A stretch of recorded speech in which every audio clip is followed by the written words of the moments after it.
ఆహా చూడండి ఫ్రెండ్స్, ఎటు పోయింది అనుకున్న పెద్ద ఆమె చాలా రోజుల తర్వాత కనపడింది. ఇప్పుడు వచ్చి ఓపెన్ చేస్తూ ఉంది.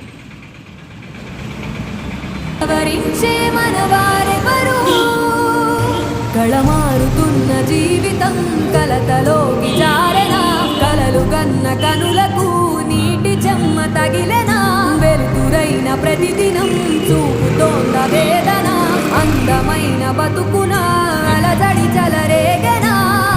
ఏమిటి నీ పాపం, ఏమిటి నీ నేరం, చీకటి ముసిరిందే చిటికల్లోనా, తీరదు నీ శోకం, మారదు ఈ లోకం, తరములు ఎన్నైనా నీ కథ ఇంతేనా. పెద్ద ఆయన పంపించేసి ఉంటుంది పెద్ద ఆయన్ని.